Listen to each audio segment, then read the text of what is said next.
Ele me ameaçava dizendo que se eu contasse, eu ia voltar para o orfanato. Eu não gostava daquele lugar, então morria de medo. Era o que me fazia aceitar calada todo o trabalho e as coisas ruins que ele fazia comigo. Pode me chamar de Dona Ziza. 82 anos nas costas, cada ruga aqui foi batida de frente com a vida. Nasci no interior de Minas, num lugarzinho chamado Piranguinho. Já ouviu falar? Pois é, quase ninguém.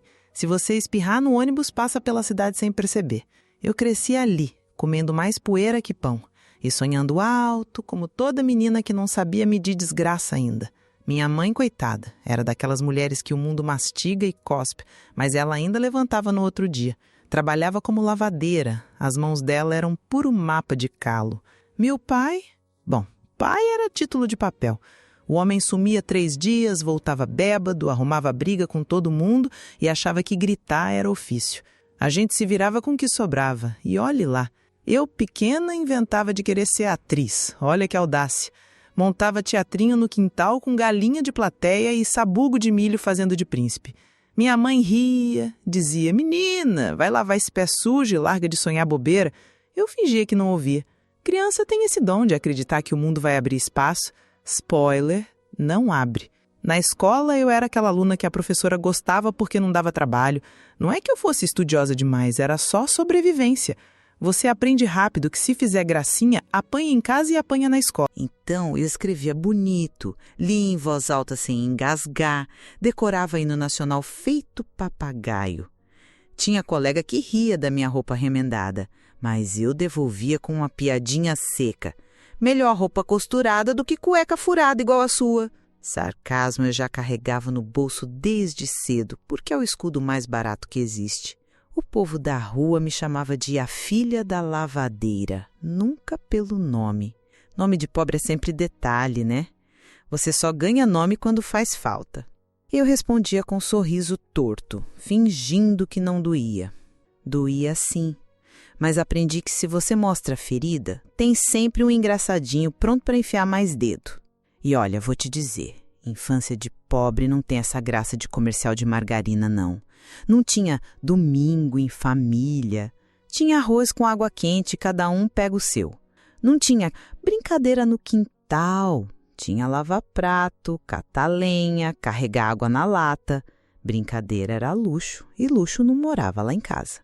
O máximo era pular corda com elástico de pneu ou rodar latinha amassada como se fosse carrinho. A gente inventava alegria, porque se dependesse de adulto, a infância ia direto para o lixo. Minha mãe fazia o que podia. Uma vez me levou num circo que parou na cidade. Ah, aquilo ficou gravado. Vi uma moça se pendurar num pano colorido e rodar no ar como se fosse dona do céu. Eu voltei decidida. Um dia eu vou subir num negócio desse e todo mundo vai olhar para mim. Minha mãe deu risada, falou, Ziza, você mal sobe num pé de goiaba sem rasgar o vestido, quer voar? Pois é, mãe sempre acha que sabe, mas quem vive dentro da gente é a gente. Eu acreditava que tinha destino maior. Ingenuidade, né? Mas a vida, essa desgraçada, tem um jeito engraçado de rir na nossa cara. Justo quando eu mais sonhava, a corda arrebentou. Minha mãe adoeceu, o corpo dela não aguentava mais. Tuberculose, disseram. Eu só sabia que a tosse dela parecia martelo batendo no peito. Ela se foi cedo demais e meu pai sumiu de vez. Acho que não aguentava nem olhar para o espelho. Sobrei. Uma tia distante apareceu e com a maior cara lavada disse, vou te levar para o orfanato, lá eles cuidam. Cuidam é? Cuida nada. Orfanato é depósito de criança. Colocaram eu e mais um monte num salão gelado, fila para comer, fila para rezar, fila para tudo. Se você acha que criança se acostuma, tá enganado. A gente se encolhe. Aprende a caber no espaço que dão. Foi ali que eu aprendi o peso da palavra devolvida. Criança ia passar uns dias com família bonita e voltava com o olho murcho e mais silêncio do que antes. Não se adaptou, diziam, como se gente fosse panela que não cabe na tampa. Eu via aquilo e pensava, se um dia me levarem, eu vou sorrir até quebrar a cara, só para não voltar. Melhor ser escrava numa casa do que fantasma num depósito. Olha que pensamento torto para uma menina, mas era o que tinha. E foi num desses dias de fila que apareceu uma mulher bem vestida, Dona Clarice. Tinha cheiro de perfume caro e sorriso ensaiado. Do lado dela, um rapaz encostado no carro, cara de tédio e olhar de dono do mundo. Foi ali que meu destino começou a mudar. E não foi para melhor, não. Mas isso eu só fui entender depois. Naquele momento, eu só vi oportunidade. A tia do orfanato cochichou. Ajeita a postura, Ziza. Mostra educação. Eu ajeitei. E pela primeira vez senti que meu corpo não era meu. Era vitrine. Eu era mercadoria em teste. E quando o rapaz me olhou, não foi como quem vê gente, foi como quem mede espaço. E eu juro que naquela hora, minha espinha arrepiou. Mas eu engoli seco. Melhor arrepio do que abandono. Melhor cara feia do que volta pro orfanato. O carro deles tinha a porta aberta me esperando. E eu, com meu envelope de documentos escrito errado e 2 pães duros no bolso, subi. Não sabia que estava entrando num cativeiro disfarçado de casa de família. Não sabia que ia haver a peça de decoração, empregada sem salário, boneca de ameaça. Tudo que eu sabia naquela hora era que eu estava deixando o abrigo e talvez ganhando uma chance. O carro parou, em frente ao que eu só posso chamar de fortaleza. Nem casa, nem mansão. Fortaleza. Portão alto daqueles que escondem mais do que protegem. Muro que parecia muro de presídio pintado de branco. No alto, câmeras de segurança girando devagar.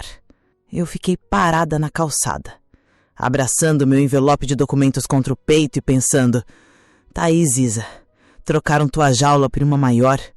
Pelo menos aqui, os tijolos são chiques. Dona Clarice saiu do carro com um sorriso tão ensaiado que dava vontade de rir. Sabe sorriso de foto de político em época de eleição? Igualzinho. Ela abriu os braços como se tivesse me esperado a vida inteira, mas o olhar dela não colava. Era doce por fora, mas tinha qualquer coisa de frio que atravessava a pele da gente. Bem-vinda, minha filha do coração, disse encostando a mão no meu ombro. Filha do coração? Eu só pensei, coração de quem, dona?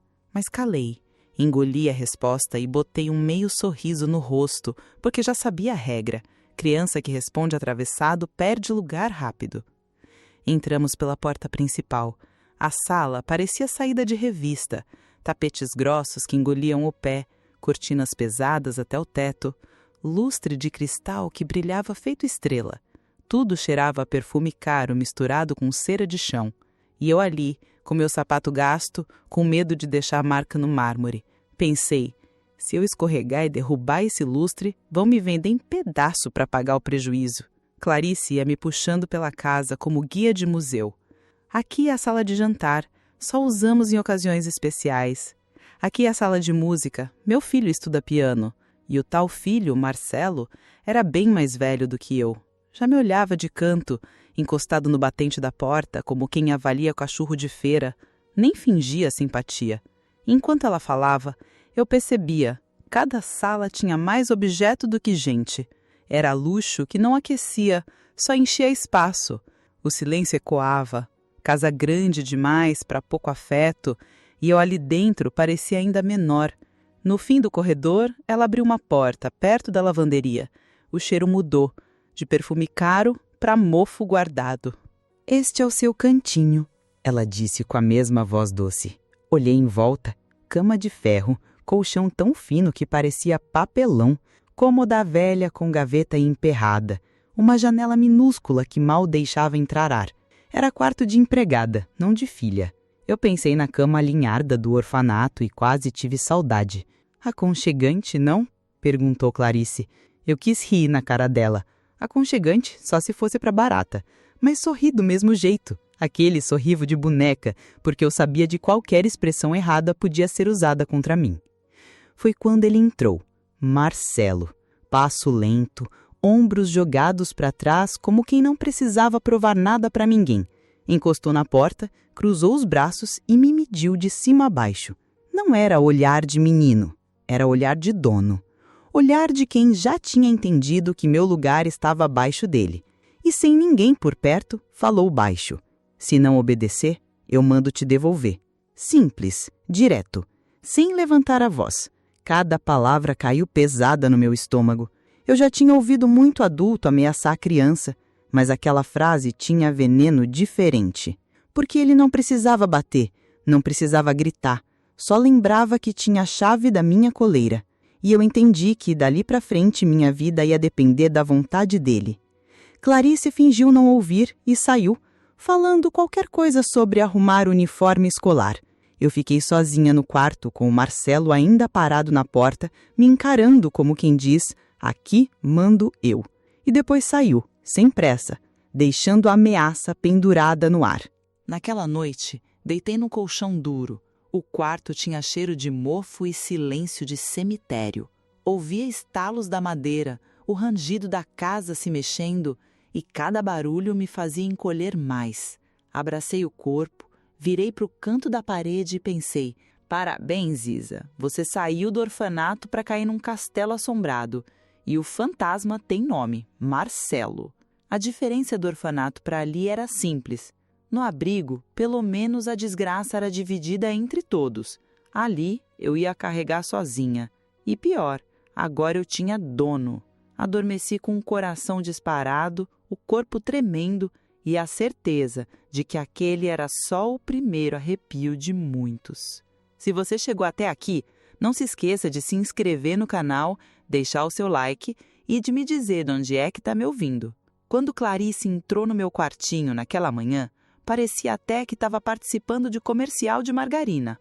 Trazia debaixo do braço um uniforme impecável, camisa branca engomada, saia azul marinho sem um fiapo fora do lugar e na outra mão um laço de fita vermelha. Jogou tudo em cima da cama de ferro, falou com aquele tom meloso, carregado de açúcar vencido. Hoje é o seu primeiro dia na escola, minha filha. Vai ser lindo, você vai adorar. Minha filha. Olha a ousadia. Dentro de casa não passava de menina. Essa aí, a que veio do orfanato. Mas quando tinha plateia, virava filha de coração. Eu olhei para o uniforme e pensei, isso aqui não é roupa, é fantasia de circo. Querem que eu me vista de filha só para agradar a plateia. No fim do dia, voltamos todos para o mesmo picadeiro. Vestido de fantasia, sapato gasto que era maior que meu pé, meia esticada até o joelho, laço puxando meu cabelo com tanta força que parecia corda de enforcamento. Olhei para o espelho rachado do quartinho e vi uma boneca que não era eu. Eu estava ali, por fora, mas por dentro era só um eco. Não erra, Aziza, não erra. Descemos juntos. Clarice com o mesmo sorriso de quem passa comercializando afeto. E Marcelo atrás, sem disfarçar, cara de pé de arrogância. Não precisava falar nada. Só de existir já botava peso no ar. A cada passo que eu dava, sentia como se ele segurasse uma coleira invisível amarrada no meu pescoço. Na escola, Clarice foi direto à diretoria. A sala cheirava a café velho e papel guardado. A diretora, uma senhora gorda de óculos, abriu um sorriso. «Ora, que mocinha linda! Seja bem-vinda!» E Clarice disparou o discurso pronto. Aquele ensaio decorado. Essa é a Aziza. Decidimos acolhê-la como filha, dar um ar, uma família. É uma bênção que Deus mandou. Eu fiquei ali, de pé, com um sorriso colado na cara. Bênção? Eu sabia que era só figurante na novela deles. Marcelo, encostado na porta, me encarava de cima a baixo, como quem diz: abre a boca e você volta para o depósito de criança. Na sala de aula, a professora me apresentou. Crianças, esta é a Aziza, a nova aluna. Vamos recebê-la com carinho. Carinho? A turma me olhava como se eu fosse bicho raro. Algumas meninas cochicharam, meninos riram por baixo.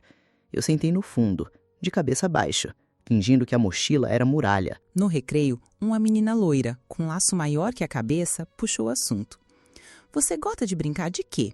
Eu respirei fundo, pronta para falar que gostava de subir em árvore, de inventar teatrinho. Mas antes que a palavra saísse, Marcela se encostou na grade perto de mim. Não falou nada, só ficou ali, braços cruzados, olhando. Foi o bastante. Minha garganta fechou. Eu sorri torto, murchei a resposta e a menina foi embora sem entender nada. E assim virou rotina. Ele estava sempre perto, na entrada da escola, parado no portão, no intervalo, na mesma roda de colegas, fingindo tédio, na saída, ao meu lado, como sombra. Eu não tinha liberdade nem para escolher com quem falar. Meu corpo andava, mas era como se estivesse sendo guiado por rédea. Clarice fazia questão de aparecer de vez em quando. Trocava palavras doces com a diretora, abraçava-me na frente dos professores e dizia: estamos muito felizes com ela. É como se sempre tivesse sido da família. Eu sorria de volta, com aquela cara de boneca articulada, mas por dentro gritava: família? Meu lugar era no quartinho dos fundos. O tempo passou e meu silêncio virou minha assinatura. Eu falava o mínimo necessário. Lia em voz alta quando a professora mandava, respondia presente na chamada, copiava a lição sem reclamar. E era só. Cada tentativa de conversa morria antes de nascer, porque eu sentia Marcelo atrás de mim. Ele não precisava repetir a ameaça. A frase já estava tatuada na minha cabeça. Se não obedecer, eu mando te devolver. Mas nem todo mundo engoliu o teatro. Minha professora de português, Dona Nair, tinha olho de águia. Observava além da lousa. Um dia, depois da aula, ela pediu para eu ficar. A sala vazia, cheiro de giz ainda no ar. Ela se aproximou devagar, como quem chega perto de passarinho arisco. Ziza, você é tão quietinha, mas seus olhos falam demais. Tá tudo bem? Meu coração disparou. Eu queria chorar, queria dizer não tá nada bem. Mas olhei pela janela e vi Marcelo, encostado no portão da escola, me esperando com os braços cruzados. Só a sombra dele já me calou. Sorri amarelo e respondi: tá sim, professora, tá tudo certo. Ela franziu a testa, mas não insistiu. Só me deu um tapinha no ombro e disse: qualquer coisa pode me procurar. Saí dali com as pernas bambas. Marcelo nem perguntou nada. Só me lançou aquele sorriso torto de quem sabia que tinha vencido. Não precisava me bater, não precisava gritar. Meu silêncio já era a vitória dele. E eu entendi, naquele dia, que minha vida tinha virado espetáculo de encenação. Para vizinhos, eu era filha querida. Para a escola, menina tímida. Mas dentro de mim, eu era só prisioneira de uma coleira invisível, puxada pelo capricho de um garoto mimado. E foi justamente esse silêncio que começou a incomodar os outros. Porque quem vive quieta demais sempre tem grito preso na garganta e gente atenta escuta até o que não foi dito. Eu achei que depois da escola, pelo menos em casa, eu teria algum respiro. Que nada. Casa grande não significa vida grande. Significa trabalho dobrado para quem é a mão de obra barata. E, no caso, eu era a barata. Tudo o que Clarice não queria fazer caía na minha conta. Pano de chão, vassoura, escova de dente no rejunte, eu tinha escala de serviço digna de presídio. A rotina era assim. De manhã, Clarice tomava café de xícara fina e eu lavava a louça logo depois. De tarde, Marcelo inventava que precisava de algo e mandava eu buscar, eu limpar, eu organizar. De noite, se a toalha do banheiro não estivesse do jeito dele, vinha o olhar torto. E no meio disso tinha as chantagens. Ele descobriu depressa que o medo era a corda curta que me puxava fácil. Bastava sussurrar: te devolvo pro orfanato, que eu travava na hora. E não parava aí. Tinha coisas piores, que até hoje me embrulham o estômago só de lembrar. Ele começou a usar essa coleira invisível de jeitos que eu não posso nem escrever direito, porque não cabe em palavra limpa. Só digo que era coisa suja, que me fazia sentir como pano de chão usado. Depois, ele ainda vinha com essa frase venenosa: vai contar para quem? Para sua mãezinha de coração? E dava risada, sabendo que Clarice fingiria não ver nada. E Clarice realmente fingia. Pior que fingir, às vezes parecia até que ajudava. Sempre tinha desculpa na ponta da língua. Marcelo só está crescendo, ele precisa de companhia. Não seja ingrata, menina. Ingrata. Era assim que ela chamava quando eu reclamava do peso nas costas de tanto esfregar piso de mármore. Eu tinha que agradecer por estar respirando debaixo do teto dela, mesmo que o teto me esmagasse. Eu sentia que se não arrumasse um jeito de esvaziar a cabeça, ia enlouquecer. Foi aí que inventei meu segredo. Peguei um caderno velho da escola, escondi dentro da fronha do travesseiro e comecei a escrever. Mas não podia ser claro, porque Marcelo era sombra grudada em mim. Então criei um código. Misturei letras, inventei símbolos, desenhei sinais que só eu entendia. Cada página era um buraco por onde eu podia respirar. À noite, Quando a mansão se calava e Clarice dormia na cama de seda, eu acendia uma lanterna fraca e rabiscava escondida. Escrevia tudo: a dor nos braços de esfregar chão, o ódio entalado quando Marcelo me chamava de coisa, as vezes em que Clarice virava o rosto fingindo não ver. Também escrevia sonhos pequenos, que para mim eram gigantes: comer goiaba do pé, sem pedir, ter uma cama só minha, morar num lugar onde ninguém me desse ordens. Aquelas páginas viraram meu único espelho. Quando eu me via nelas, sentia que ainda existia uma Ziza viva, que não tinha sido toda engolida pela casa. Eu era prisioneira durante o dia, mas à noite me libertava no papel. Só que segredo em casa de inimigo não dura muito. Um dia, depois de eu passar a manhã inteira esfregando os degraus da escada, voltei para o quarto e o travesseiro estava fora do lugar. Meu coração disparou. O caderno não estava mais ali. Antes de eu procurar melhor, Marcelo apareceu na porta balançando o meu tesouro na mão. "E o que é isso aqui?" perguntou, folheando as páginas como se tivesse descoberto um baú de ouro. Eu congelei, senti o suor descer pelas costas. "Nada", murmurei. "Nada?" Ele riu. "Parece muito alguma coisa. Olha só, você até inventou código. Tá me xingando aqui, é?" Tentei arrancar o caderno, mas ele segurou firme, puxando de volta com força. A cada folha que virava, meu estômago se revirava junto. Ele não entendia nada do que lia, mas não precisava. O simples fato de ter descoberto já era vitória. "Você se acha esperta, né? Escrevendo escondida", disse chegando perto. "Pois agora acabou." E com um puxão arrancou o caderno da minha mão. Eu senti como se tivesse perdido um pedaço de mim. Não chorei, não dei a ele o prazer de ver lágrima. Fiquei parada, dura, mas por dentro desmoronei. Marcelo saiu do quarto devagar, sorrindo torto, enquanto folheava minhas páginas em código como quem segura troféu. E eu fiquei ali, abraçada ao colchão, sabendo que ele tinha arrancado minha única voz. O sol estava de rachar, quando a Clarice me mandou para o quintal, para arejar os lençóis. Tradução: esfregar, torcer e estender pano até o braço pedir socorro. Enquanto eu pendurava o terceiro lençol, senti um olhar pesado vindo da cerca. Era a vizinha, Dona Odete, mulher arredondada, cabelo preso num coque frouxo, avental florido que vivia manchado de molho. Tinha aquele tipo de olhar que atravessa a gente, não pede licença, não desvia. Tentei fingir costume e seguir no meu trabalho, mas quando levantei o braço direito para ajeitar o prendedor, vi a mancha roxa aparecendo na pele. Burra que só! Esqueci de puxar a manga. E claro, Odete não perdeu a chance de... "Ô menina, você se machucou, foi?" Meu coração quase saiu pela boca. Olhei rápido para o braço e tratei de abaixar a manga, escondendo a marca antes que Clarice notasse.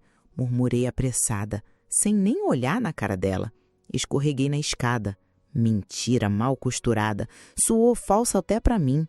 Odete arqueou a sobrancelha, jeito de quem não comprava conversa barata, mas não insistiu, porque Clarice estava logo atrás, fingindo redar um vaso de samambaia. E Clarice? Clarice escutava tudo. Escutava e se fazia de surda. Se Odete tivesse me perguntado se o céu era azul, Clarice teria fingido não ouvir também, só para não se comprometer.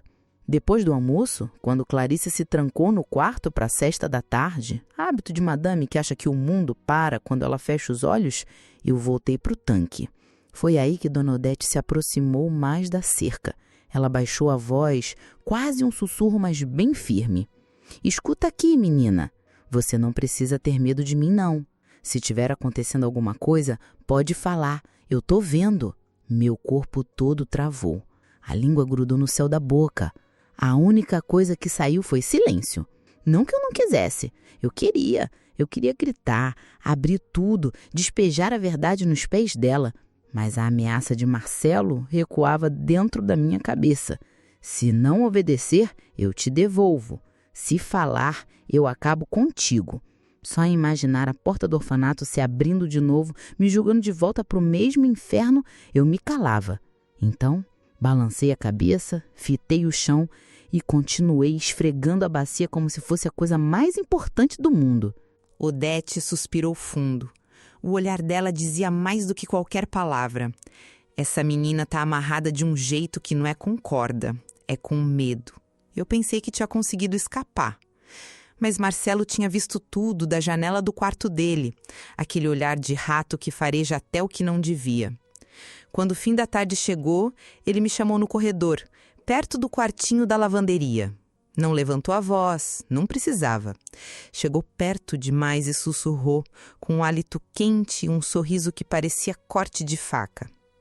Tá fazendo amiguinha agora, é? Vai contar teus segredos pra vizinha? Pois se acha que é esperta, vai aprender na marra. Na mesma noite, quando Clarice botou a mesa, meu prato ficou vazio. Eu fiquei em pé, com o estômago colado nas costas, assistindo eles comerem frango assado com farofa. O cheiro me embrulhava, a boca enchia de saliva, mas eu não disse nada. No dia seguinte, mesma coisa. 2 dias sem comida. Marcelo tinha cumprido a promessa. Na primeira noite, chorei escondida. Na segunda, descobri uma defesa nova: sarcasmo. Enquanto meu estômago fazia barulho alto, eu pensei, bom, sem comida, pelo menos não preciso lavar prato depois. Serviço a menos. Olha que maravilha. Quase ri sozinha. Era um jeito torto de não deixar o ódio me engolir. Com fraqueza nas pernas, continuei esfregando o chão, carregando o balde, varrendo o corredor. Marcelo passava, olhava de lado, satisfeito com minha cara pálida. Clarice fingia não ver de novo. Aliás, fingir era o talento mais refinado dela. Podia estar acontecendo um terremoto dentro da casa, que ela diria que era só vento batendo nas janelas. Na manhã seguinte, estendendo o pano outra vez, senti o mesmo olhar da cerca. Dona Odete estava lá, braços cruzados, expressão séria. Dessa vez não disse nada, só ficou olhando. Um olhar que grudava, insistente. Não era a curiosidade de vizinha fofoqueira, era a preocupação de quem fareja coisa errada e não se conforma e fica calada. E eu entendi, pela primeira vez, que alguém estava tentando atravessar um muro invisível que me cercava. Não era ajuda ainda, mas era atenção. E a atenção já era perigosa o suficiente para o Marcelo. E uma faísca de esperança para mim. O aniversário de Marcelo virou desfile de poder. Clarice parecia mais animada que o próprio filho. Mandou trazer flores caras, balões espalhados pela sala, bolo alto como torre de igreja e garçons alugados só para impressionar vizinhos. E eu não fazia parte da festa, claro. Eu era peça de serviço. Me enfiaram um avental improvisado, bandeja na mão e cara de não resmungue. Os convidados foram chegando aos montes. Senhoras com colar de pérolas, homens engravatados mesmo no calor e um bando de criança correndo pelos tapetes caros. Marcelo, no centro de tudo, era o príncipe. Eu, a sombra que carregava copo e prato. Ele aproveitava cada oportunidade de me humilhar em voz alta, como se fosse piada do show. Traz mais refrigerantes, Isa. Olha a menina do orfanato, cuidado que derruba tudo. Cada palavra vinha com risada de plateia. O pessoal ria, alguns sem graça, outros de verdade, como se fosse engraçado ver uma menina ser tratada como objeto. Eu fingia não ouvir, mas cada gargalhada caía em mim feito tijolo. No corredor, tentei escapar um pouco do barulho. Estava com a bandeja ainda cheia quando Marcelo apareceu atrás de mim. Se encostou na parede, sorriso torto, mastigando doce. Chegou perto, tão perto que o cheiro enjoativo de guaraná com glacê me embrulhou o estômago. E sussurrou, sem precisar levantar a voz. Continuo obedecendo, senão hoje mesmo eu mando você embora daqui. Eu engoli seco. Não era novidade a ameaça, mas o tom carregava veneno. Como se dissesse, você é só brinquedo, e brinquedo não fala. Na sala, uma das convidadas, Dona Cida, mulher gorda, vestido florido, jeito falador, reparou no modo como Marcelo gritava comigo. Sem papas na língua, soltou.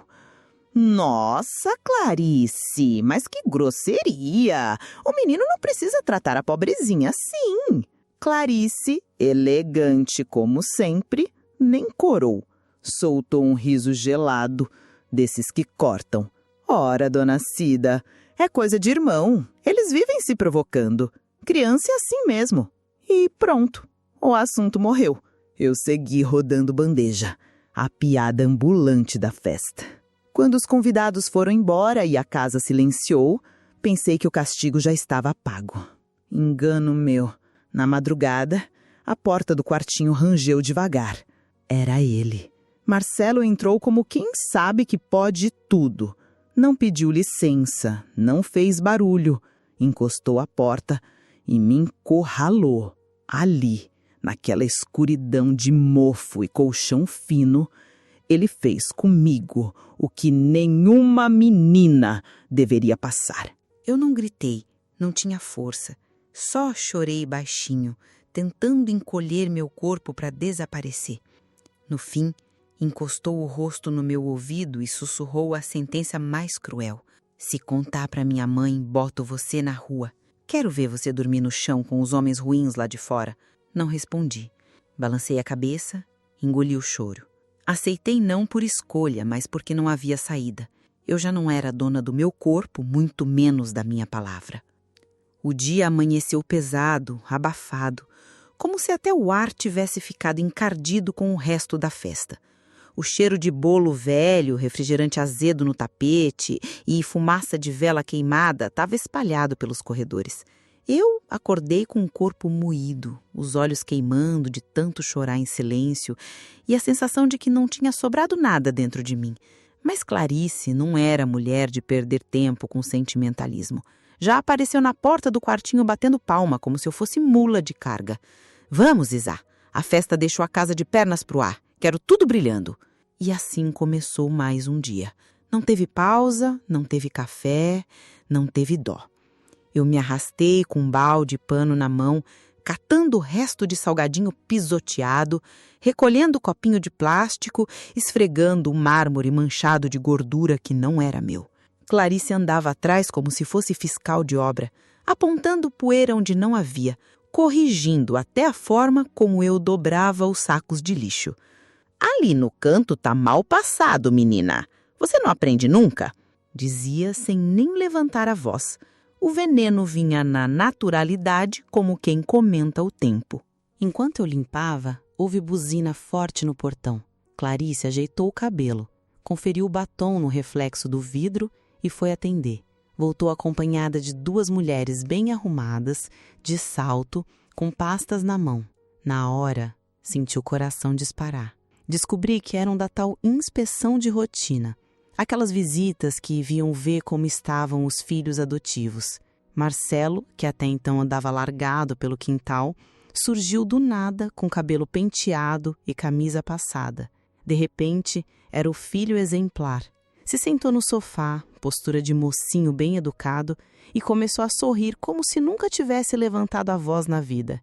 Clarice, por sua vez, encarnou a mãe perfeita. Esse é meu Marcelo, tão estudioso, tão carinhoso, e essa é a nossa Ziza, que Deus mandou para alegrar ainda mais a família. Uma bênção. Eu quase engasguei com a palavra. Alegrar? Eu? Enquanto ela falava, minhas mãos ainda ardiam do sabão, e meu corpo doía da noite anterior. Mas eu fiquei quieta, treinada para sorrir no momento certo. Uma das inspetoras me encarou com mais atenção. Não se deixou levar fácil pelo teatro. Reparou nos meus olhos fundos, na postura encurvada, na boca seca, e então sugeriu. Gostaria de conversar sozinha com ela, se não se importarem. Clarice hesitou um segundo, mas como negassem se expor, forçou um riso e concordou. Claro, minha filha não tem nada a esconder. Me levaram até a cozinha. Quando ficamos a sós, a mulher se agachou na minha frente, como quem fala com um passarinho arisco. A voz dela saiu macia, mas firme. Ziza, se alguma coisa estiver errada aqui, você pode falar. Ninguém vai te culpar. Meus olhos arderam. A vontade de abrir a boca era maior que tudo. Eu queria despejar o mundo inteiro em cima dela. falar das marcas, das noites sem dormir, dos silêncios enfiados goela abaixo. Mas a frase maldita martelava dentro de mim. Volta pro orfanato. Eu sabia o que aquilo queria dizer. Sabia o frio, o abandono, o esquecimento que me esperavam lá. O medo foi mais forte. Apertei as mãos e sussurrei. Tá tudo bem. A mulher me olhou fundo. Não acreditou. Eu vi. Então abaixou a voz ainda mais, como quem passa segredo proibido. Se um dia você precisar, corre até a esquina e chama pelo seu Zé. Ele mora na casa da Porta Verde. Ele vai saber o que fazer. Assenti com a cabeça, mas não por coragem. Assenti porque qualquer resposta maior me faria desmoronar. Ela apertou minha mão, firme, e voltou para a sala como se nada tivesse acontecido. Quando as duas foram embora, Marcelo me seguiu pelo corredor. Encostou no batente da porta do meu quarto, rindo sozinho, como quem saboreia veneno. O que foi que vocês conversaram, hein? Perguntou baixinho. Não esperei resposta, porque não havia. Ele se aproximou, o rosto colado no meu. Você acha que alguém vai te salvar? E esquece, ninguém vai tirar você de mim. Você é minha, minha. A palavra grudou feito corrente. Eu não era gente, era posse. E o mais cruel era Clarice, que lá da sala sorria satisfeita, contente em ser atriz de novela, mesmo sabendo que os bastidores eram feitos de sujeira que não se lavava com balde nenhum. Eu não precisei de espelho para perceber que estava mudando. O corpo foi crescendo sem pedir licença. E junto com ele as cobranças, as ordens e, pior, o jeito de Marcelo me olhar. Já não era só a implicância de moleque mimado, aquelas piadinhas que ele adorava fazer em voz alta. Não. Agora eram os sussurros venenosos, os apertos que doíam mais por dentro do que por fora. As ameaças ditas com gosto, como se tivesse descoberto um novo jeito de me prender. Eu calava, sempre calava, porque a corda dele não era de couro, era de medo. Cada vez que eu pensava em reagir, a voz dele voltava. Te devolvo pro orfanato, te largo na rua com os homens ruins. Isso me travava mais do que qualquer corrente. Só que, mesmo engolindo tudo, por dentro já nascia outra coisa. Um peso diferente, quente, que não era tristeza, era raiva. Raiva seca, guardada, que eu não mostrava, mas que crescia ali dentro feito formiga em parede podre, comendo meu silêncio aos poucos. Foi nesse tempo que conheci melhor Dona Lourdes, a vizinha miúda, corcunda, com os cabelos brancos amarrados num coque frouxo. No começo, achei que fosse só curiosa, daquelas que vivem encostadas no muro para saber da vida alheia. Mas um dia, quando Clarice tinha me deixado quase sem comer e eu estava pendurando o lençol com a vista escura de fraqueza, ela me chamou baixinho. Vem cá, minha pequena. Olhei desconfiada, mas me aproximei. Ela abriu a mão enrugada e me entregou um pedaço de pão enrolado num guardanapo. Eu devorei rápido, quase sem mastigar. Ela só ficou olhando, com o rosto triste, e repetiu. Enquanto eu limpava, houve buzina forte no portão. Clarice ajeitou o cabelo, conferiu o batom no reflexo do vidro e foi atender. Voltou acompanhada de duas mulheres bem arrumadas, de salto, com pastas na mão. Na hora, senti o coração disparar. Descobri que eram da tal inspeção de rotina. Aquelas visitas que viam ver como estavam os filhos adotivos. Marcelo, que até então andava largado pelo quintal, surgiu do nada com cabelo penteado e camisa passada. De repente, era o filho exemplar. Se sentou no sofá, postura de mocinho bem educado, e começou a sorrir como se nunca tivesse levantado a voz na vida. Clarice, por sua vez, encarnou a mãe perfeita. Esse é meu Marcelo, tão estudioso, tão carinhoso, e essa é a nossa Ziza, que Deus mandou para alegrar ainda mais a família. Uma bênção. Eu quase engasguei com a palavra. Alegrar? Eu? Enquanto ela falava, minhas mãos ainda ardiam do sabão e meu corpo doía da noite anterior. Mas eu fiquei quieta, treinada para sorrir no momento certo. Uma das inspetoras me encarou com mais atenção. Não se deixou levar fácil pelo teatro. Reparou nos meus olhos fundos, na postura encurvada, na boca seca, e então sugeriu. Gostaria de conversar sozinha com ela, se não se importarem. Clarice hesitou um segundo, mas como negasse em se expor, forçou um riso e concordou. Claro, minha filha não tem nada a esconder. Me levaram até a cozinha. Quando ficamos a sós, a mulher se agachou na minha frente, como quem fala com um passarinho arisco. A voz dela saiu macia, mas firme. Ziza, se alguma coisa estiver errada aqui, você pode falar. Ninguém vai te culpar. Meus olhos arderam. A vontade de abrir a boca era maior que tudo. Eu queria despejar o mundo inteiro em cima dela. Falar das marcas, das noites sem dormir, dos silêncios enfiados goela abaixo. Mas a frase maldita martelava dentro de mim. Volta pro orfanato. Eu sabia o que aquilo queria dizer.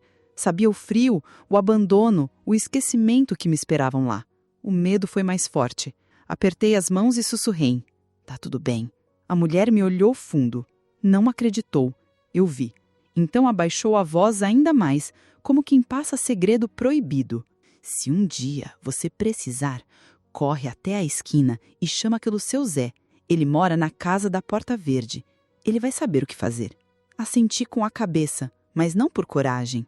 Assenti porque qualquer resposta maior me faria desmoronar. Ela apertou minha mão, firme, e voltou para a sala como se nada tivesse acontecido. Quando as duas foram embora, Marcelo me seguiu pelo corredor. Encostou no batente da porta do meu quarto, rindo sozinho, como quem saboreia veneno. O que foi que vocês conversaram, hein? Perguntou baixinho.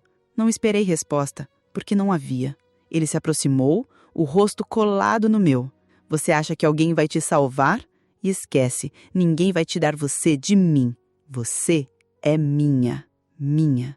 A palavra grudou feito corrente. Eu não era gente, era posse. E o mais cruel era Clarice, que lá da sala sorria satisfeita, contente em ser atriz de novela, mesmo sabendo que os bastidores eram feitos de sujeira que não se lavava com balde nenhum. Minha pequena. Naquele dia, senti uma coisa que fazia tempo não sentia. Alguém me vendo como gente. Desde então, sempre que podia, ela aparecia com alguma coisa escondida.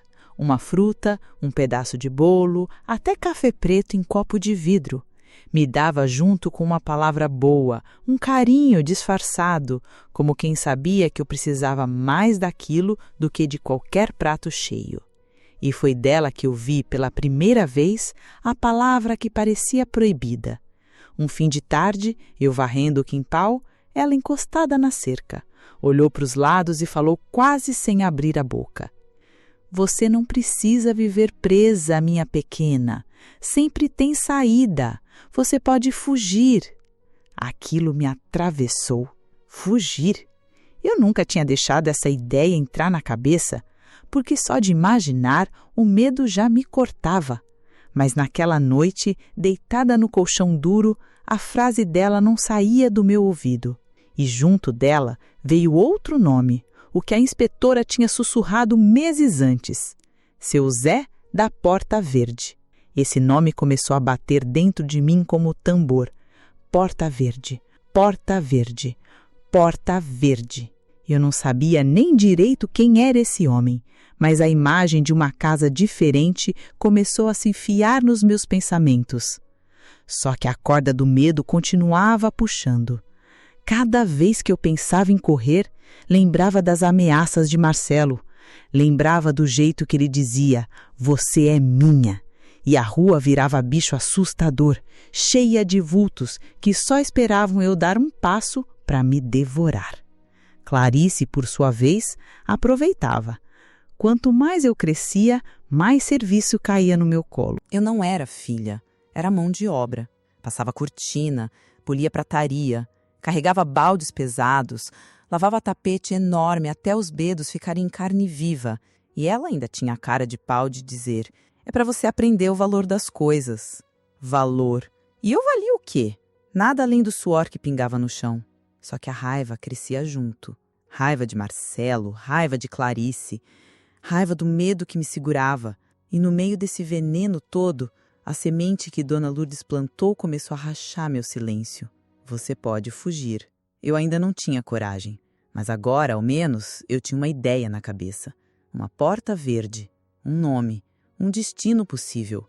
E mesmo que ainda fosse só sonho, Já era o bastante para me fazer aguentar mais um dia. Eu já tinha aprendido a reconhecer o som dele. Marcelo não precisava nem abrir a boca. Bastava o rangido da porta no corredor e o arrastar preguiçoso dos pés, que meu corpo inteiro se encolhia sozinho, como bicho acuado. Era sempre de noite, sempre no mesmo horário, quando Clarice já estava dormindo pesada depois do vinho barato. Naquela noite, eu estava deitada no colchão, de olhos abertos, rezando baixinho para que fosse só impressão. Mas a maçaneta girou devagar e o quarto se encheu da sombra dele. O coração disparou. Eu queria correr, queria sumir, mas não tinha para onde.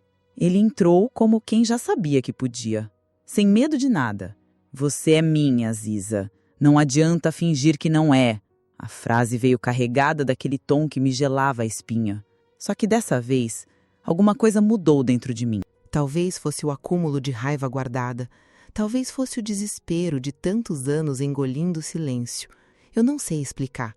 Só sei que, em vez de congelar, eu senti a fúria subir, seca, quente, como se tivesse passado a vida inteira esperando aquele momento.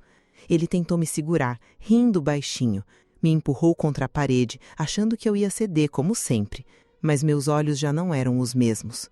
Minhas mãos acharam um objeto pesado na mesinha. Talvez fosse o abajur quebrado, talvez um pedaço de madeira esquecido. Eu não pensei. Meu corpo agiu sozinho. Levantei o braço e acertei com toda a força na cabeça dele. O barulho foi seco, um estalo que ficou ecoando nos meus ouvidos. Marcelo caiu no chão, sem nem ter tempo de xingar. Ficou ali, apagado, imóvel. Eu tremia tanto que mal conseguia segurar o objeto. As pernas bambeavam, o ar não vinha. Mas naquele instante eu entendi. Era agora ou nunca. Abri a porta correndo, descalça, sentindo as tábuas frias no pé. O corredor parecia mais comprido que nunca, como se a casa quisesse me segurar. Mas eu não parei. Cruzei a sala, passei pelo quintal, pulei o portão com os joelhos arranhando na madeira. A rua escura se abriu na minha frente e eu corri. Corri sem olhar para trás, com o coração batendo tão alto que parecia tambor. Cada sombra parecia me perseguir. Os postes queimados faziam da rua um buraco negro. Mas minhas pernas sabiam o caminho. A casa de Dona Lourdes. Eu já tinha decorado o portão baixo, a janela com cortina florida. Bati com toda a força, socando a madeira até meus punhos doerem. Ela demorou uns segundos que pareceram horas. Apareceu enrolada num chale, o cabelo branco solto no rosto, os olhos assustados. Quando me viu daquele jeito, descabelado, ofegante, com medo estampado, não fez perguntas. Abriu o portão rápido, me puxou para dentro e trancou por dentro. Foi só quando senti a porta fechada atrás de mim que meu corpo desabou. As palavras começaram a sair todas emboladas, entre soluços, cuspidas de uma vez. Contei tudo. O que Marcelo fazia comigo, as chantagens, o medo de ser devolvida, as noites de terror. Minha voz falhava, mas continuei. Eu precisava tirar aquilo do peito. Dona Lourdes me ouviu sem piscar. O rosto dela foi mudando, primeiro triste, depois chocado, depois endurecido. Quando terminei, ela me segurou pelos ombros com aquelas mãos pequenas e firmes, cheias de veias saltadas, e disse num tom que não deixava dúvida: "Minha pequena, você não volta mais para aquele lugar. Eu não deixo." Eu chorei de novo, mas foi diferente. Não era mais choro de desespero, era choro de alívio. Pela primeira vez alguém tinha falado em voz alta que eu não precisava voltar. Ela me arrumou um canto na sala, com uma manta velha e cheirosa de sabão. Ficou sentada perto até eu conseguir respirar direito. Antes de dormir, ainda tive forças para contar um segredo que guardava comigo fazia tempo. A inspetora, ela disse, se um dia eu precisasse, procurasse o seu Zé da Porta Verde. Dona Lourdes assentiu devagar, passando a mão no meu cabelo. Então, é para lá que vamos amanhã. Eu vou com você. Naquela noite, eu me encolhi no sofá dela e pela primeira vez em anos, fechei os olhos sem sentir a respiração de Marcelo sobre mim, sem o medo de Clarice entrar a qualquer momento. Dormi com o corpo ainda trêmulo, mas com um sopro de esperança guardado no peito. Eu sabia que ainda tinha muito por vir, sabia que não era o fim da luta, mas aquela noite marcou.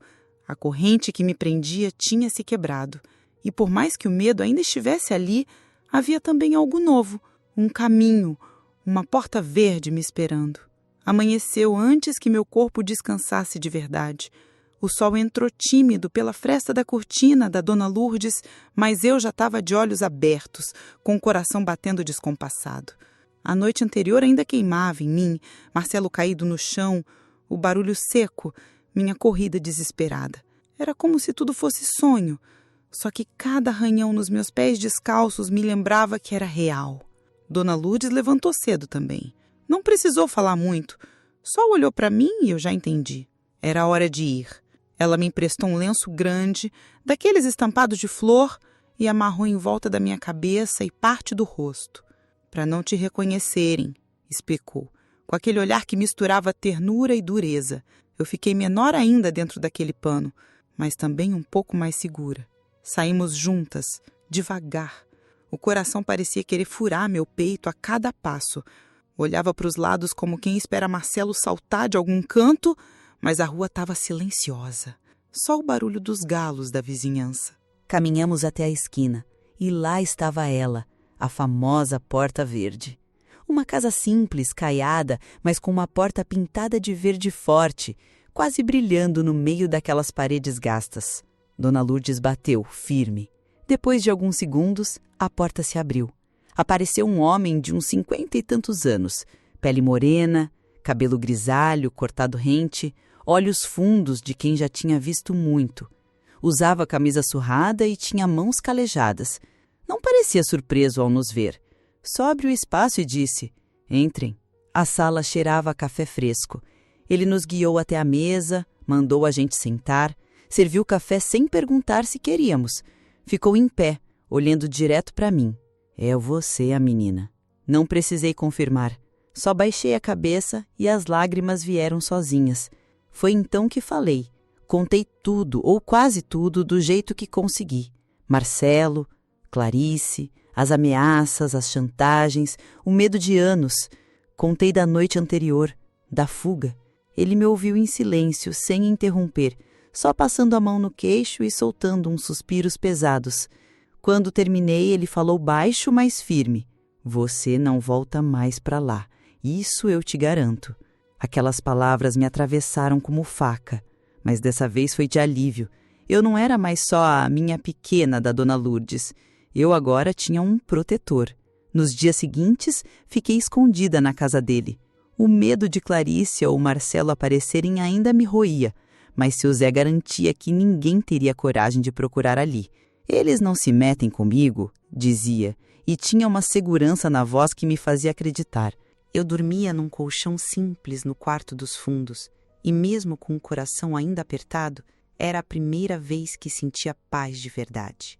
Dona Lourdes ia me visitar sempre, trazendo comida, roupas limpas, palavras de carinho, e seu Zé cuidava como podia. Me deixava ajudar a varrer o quintal. Conversava pouco, mas com firmeza. Me ensinava a preparar café do jeito certo. Cada pequeno gesto dele era como tijolo reconstruindo algo dentro de mim. Foram alguns dias assim, até que uma manhã ele me chamou na sala. Tinha um rosto sério, mas os olhos cheios de decisão. "Arrume suas coisas, menina. Consegui uma carona. Você vai para outra cidade." Eu gelei. Outra cidade parecia mundo desconhecido, mas também parecia salvação. Ele explicou. Tinha uma irmã, uma tia velha, que cuidava de mulheres em situações como a minha. Ela já recebeu muita gente machucada. Vai saber o que fazer com você. Lá ninguém daquela família vai te encontrar. Passei o resto do dia em silêncio, tentando processar. Medo e esperança brigavam dentro de mim, mas no fundo eu sabia. Era a chance que sempre sonhei, sem coragem de sonhar. Na madrugada seguinte, um caminhão velho parou na frente da Porta Verde.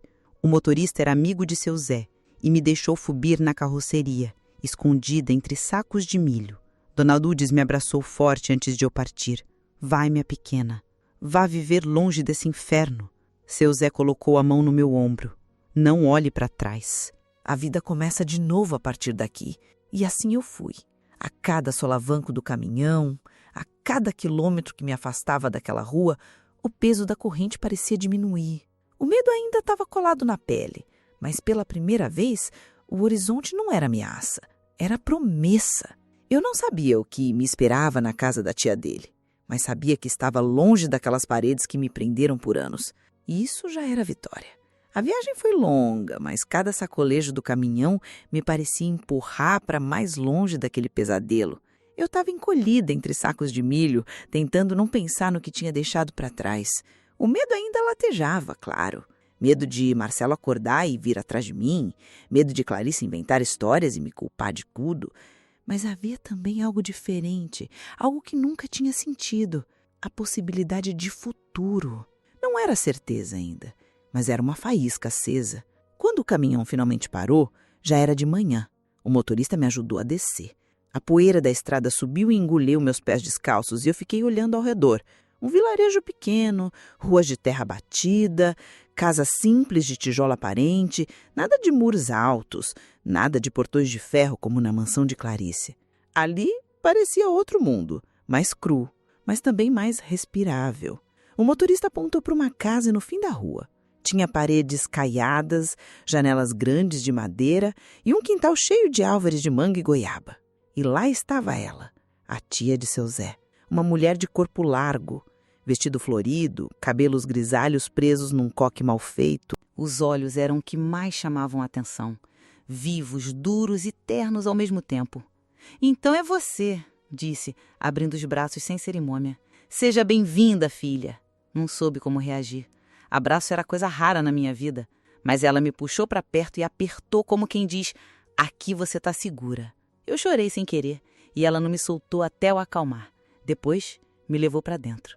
A casa era simples, mas cheia de vida. Quadros tortos nas paredes, cheiro de café passado e pão caseiro. E um monte de vozes vendo do fundo. Foi quando eu percebi, eu não era a única. Havia outras meninas, de idades diferentes, algumas caladas, outras rindo alto, cada uma carregando sua própria história nos olhos. Todas tinham sido feridas de algum jeito. E todas tinham encontrado abrigo ali. A tia me apresentou como mais uma das minhas filhas. Só isso. Nada de perguntas incômodas, nada de olhar de pena, apenas acolhimento. Me deram um quarto coletivo com 3 camas, lençóis coloridos e uma janela que dava para o quintal. Dormi naquela primeira noite ouvindo o som de grilos, não de portas rangendo. E isso já foi um milagre. Nos dias que se seguiram, fui descobrindo a rotina da casa. Não era lugar de ficar parada. Cada uma tinha tarefa. Umas cozinhavam, outras limpavam, outras cuidavam da horta.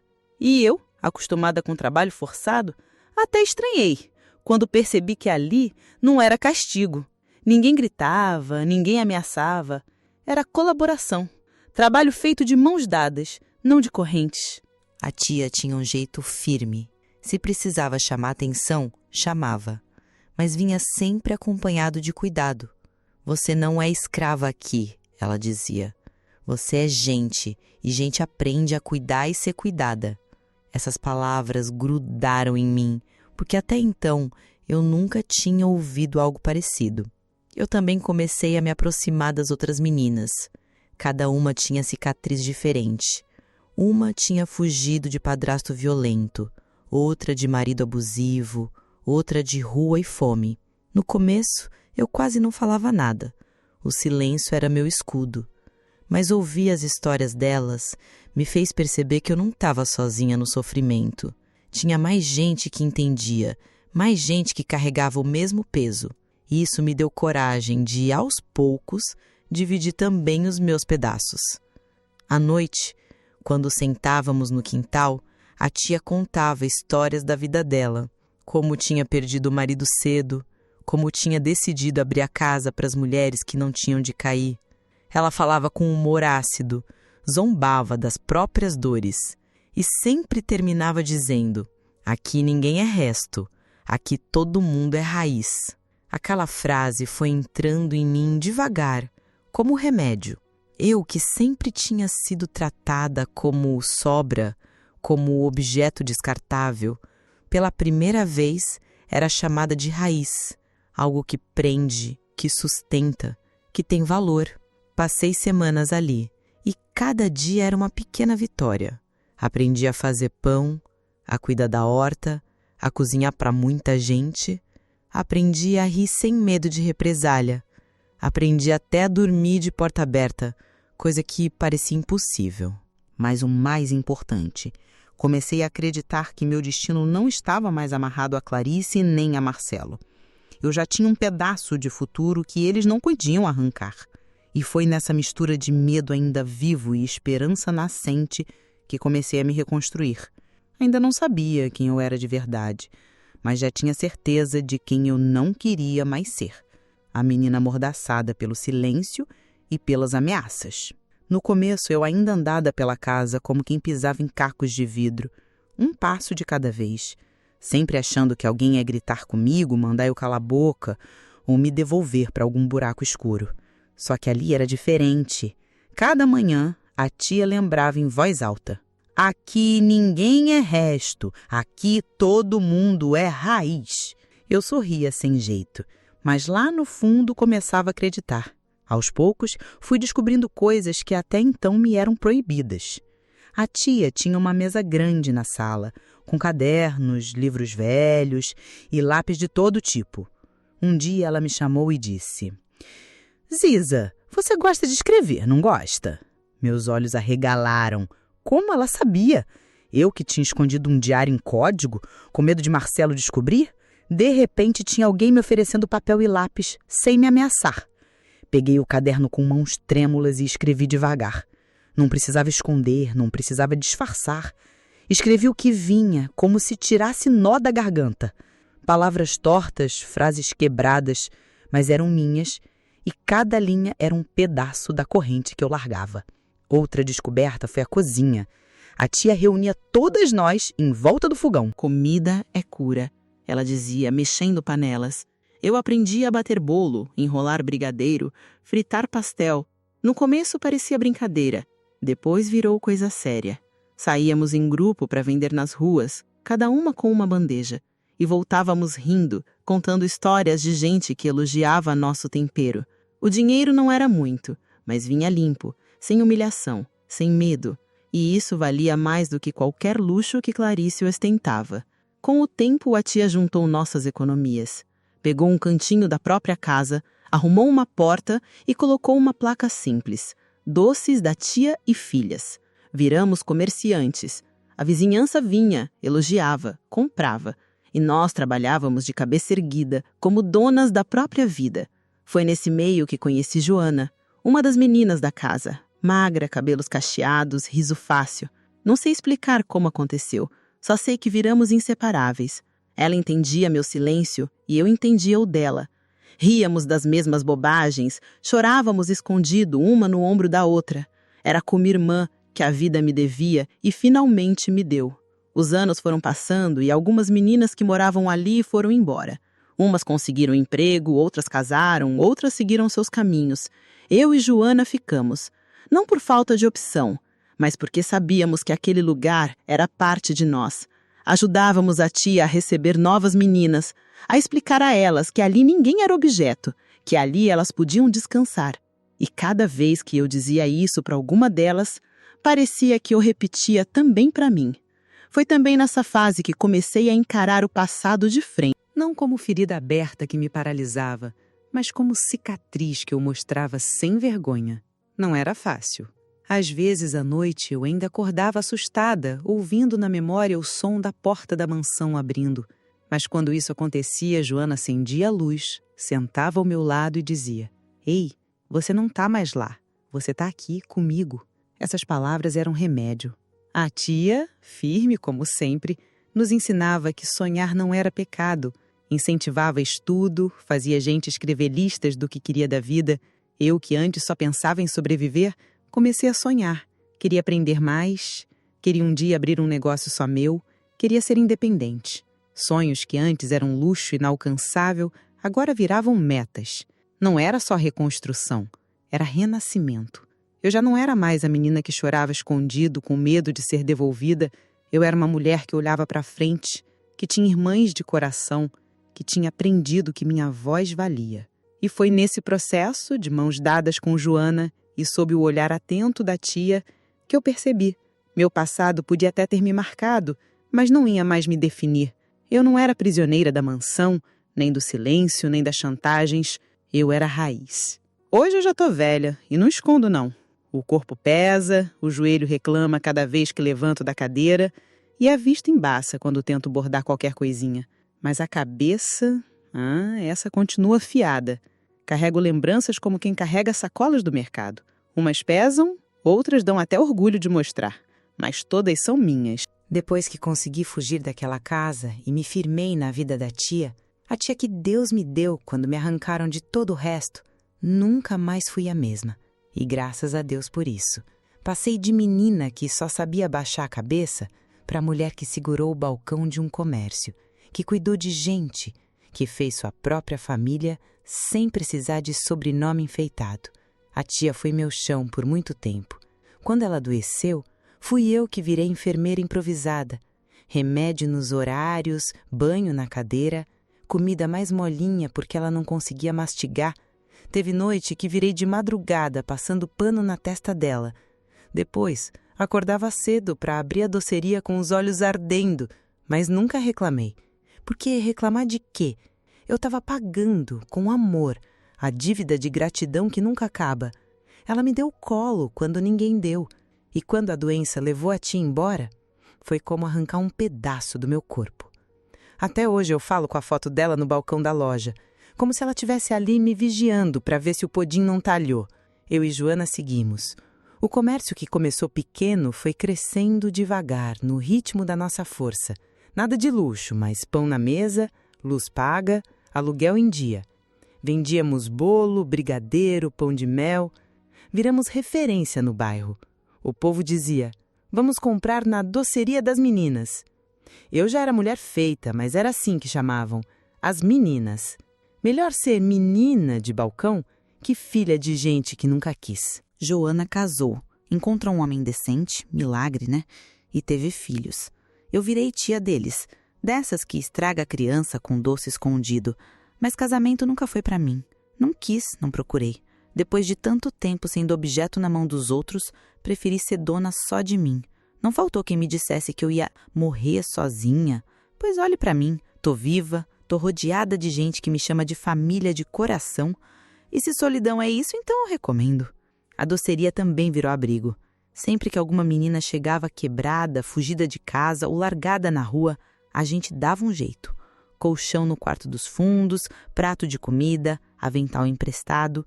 Eu dizia, aqui ninguém vai te devolver, fica tranquila. E vê-las recuperando o brilho no olho era o pagamento mais bonito.